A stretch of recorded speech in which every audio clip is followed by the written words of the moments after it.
through the bushes. She was content with no sound of gulls overhead. She still loved the ocean, without question, and at times yearned to be alone on a beach somewhere while the surf pounded the shore. But somehow this place had become home.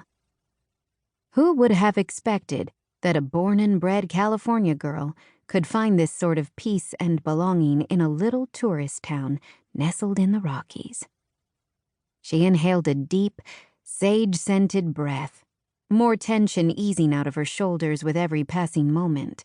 It had been a hectic 3 days. This was her 4th outdoor arts and crafts fair of the season, and she had one more scheduled before September.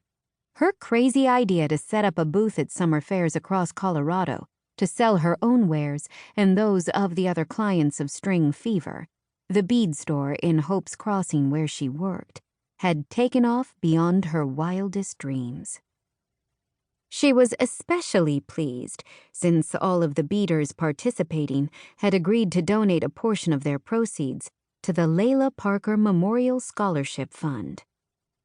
Layla was the daughter of Evie's good friend, Maura McKnight Parker, and she had been killed in April in a tragic accident that had ripped apart the piece of Hope's Crossing and shredded it into tiny pieces.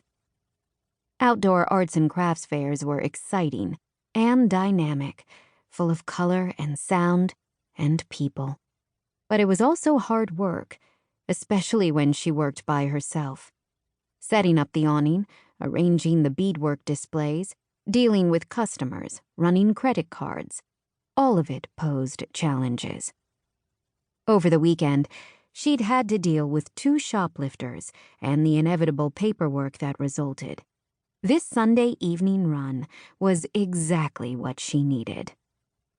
Finally tired, her muscles comfortably burning, she took the fork in the trail that headed back to town, her cross-trainers stirring up little clouds of dirt with every step.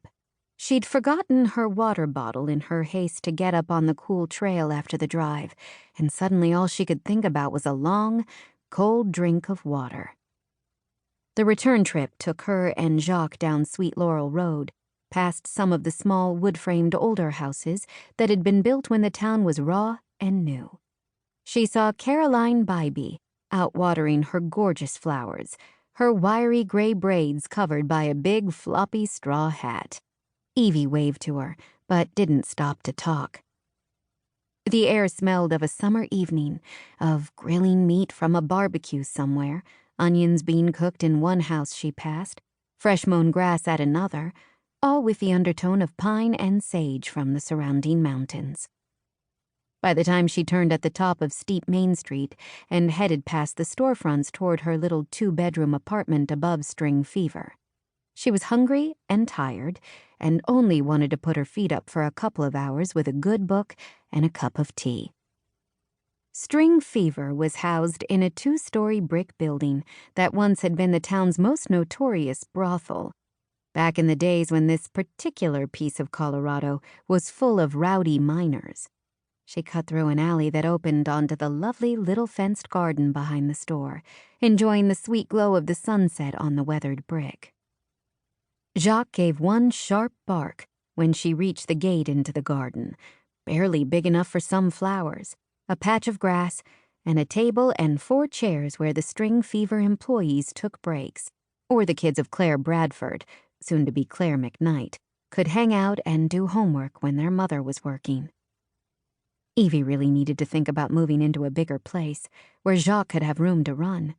When she had moved into the apartment above the store, she'd never planned on having a dog, especially not a good-size one like Jacques.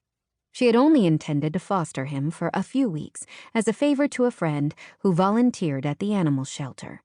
But Evie had fallen hard for the big, gentle dog with the incongruously charming poodle fur. "Hold on, you crazy dog. You're probably as thirsty as I am. I can let you off your leash in a minute." She pushed through the gate, then froze as Jacques instantly barked again at a figure sitting at one of the wrought iron chairs. The shade of the umbrella obscured his features, and her heart gave a well-conditioned little stutter at finding a strange man in her back garden.